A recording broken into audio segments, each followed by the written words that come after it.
Alors, que pouvons-nous faire pour aider les Congolais? La vérité est dure, mais elle doit être dite. Personne ne viendra sauver le Congo à la place des Congolais.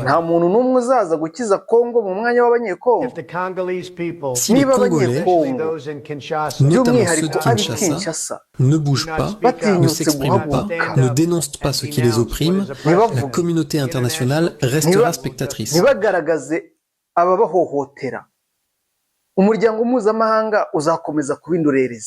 Le silence du peuple est souvent interprété comme une acceptation. Ils peuvent faire entendre leur voix par des marches pacifiques, par des actions citoyennes, par une mobilisation responsable et déterminée. Non pour semer le chaos, mais pour exiger la fin des pratiques qui nous détruisent. Non par la violence, mais par l'unité, la conscience et le courage. C'est en montrant que le peuple congolais atari mu mvururu ahubwo mu bumwe mu kumenya ukuri no mu butwari refuse l'injustice, la corruption et la misère organisée que nous pourrons solliciter et obtenir un véritable soutien international. bwateguwe nibwo tuzashobora gusaba no kubona inkunga mpuzamahanga nyayo. Le changement commence toujours de l'intérieur. Quand on parle de l'insécurité en République démocratique du Congo,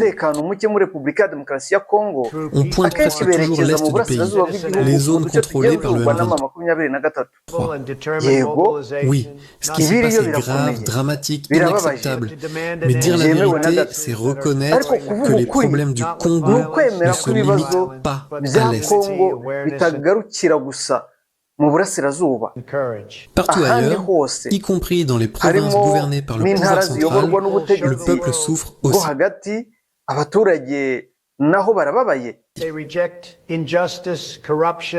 souffrent de l'insécurité quotidienne, des détournements massifs de deniers publics, de l'absence de services sociaux de base, du non-paiement des agents de l'État, de l'insalubrité, du manque d'hygiène, d'un environnement devenu invivable.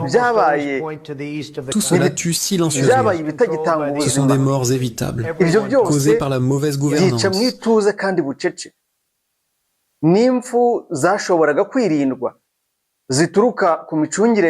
Par l'irresponsabilité, par l'impunité. Ces pratiques fragilisent moins le pays, freinent son développement et détruisent l'avenir de la jeunesse. Elles montrent surtout l'absence de politique publique forte, cohérente et tournée vers le bien-être du peuple congolais. zihamye kandi zishingiye ku mibereho myiza y'abaturage ba Kongo. Izi ngeso zinyeganyeza zijagaraza igihugu zikadindiza iterambere ryacyo kandi zigatsemba ejo hazaza h'urubyiruko.